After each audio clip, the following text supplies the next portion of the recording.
Identifying key characteristics of graphs of functions. This one can be a little challenging, but give it some time, take some notes, and let's share what we're learning along the way.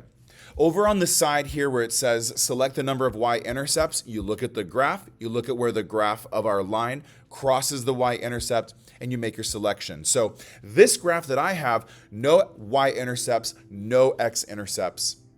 Let's move on. Does my function have a minimum x value? I mean, it does.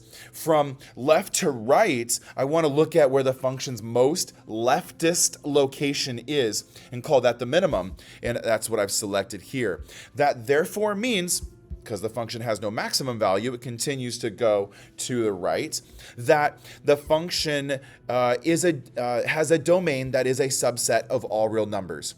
The word subset means a smaller group within the bigger group. So if you're talking all real numbers, you're talking every number possible. And numbers like -18, they're not touching the graph. So we're taking out some negatives, some positives. We're starting at 9. That's called a subset. Let's do this last one together, and you're here for this part. Does a function have a minimum y value? I mean, when I look at my graph, minimum y value means a lowest point, and maybe the graph, grows or should grow above that. So, yes, my graph does have a minimum point. Let me select it. It's right there. Now, because I've selected that point, the minimum y value is the y coordinate, 7. That's the y-coordinate. That is the lowest point on the graph. Does my function have a maximum y value?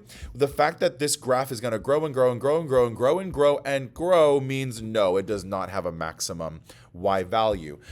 Y is the range. So if the y is the range, then I'm talking about all possible y values. And in that problem, sorry, we got up and close and personal right there. Select a statement to describe the range. Here's what you type. Y, it's a subset of all real numbers. It's not every real number on the list.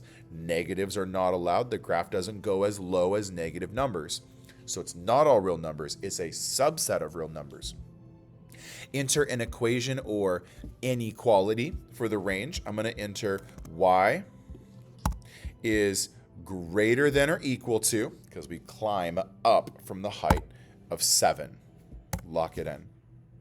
Maybe take a screenshot of this if this is the question you have. Lucky you. If you are working on a question similar to this one, I hope you can see the choices that I selected, and also you pay attention to the less than or greater than symbols that you have to use because of the information given you in the graph. Thanks for watching. See you in the next episode.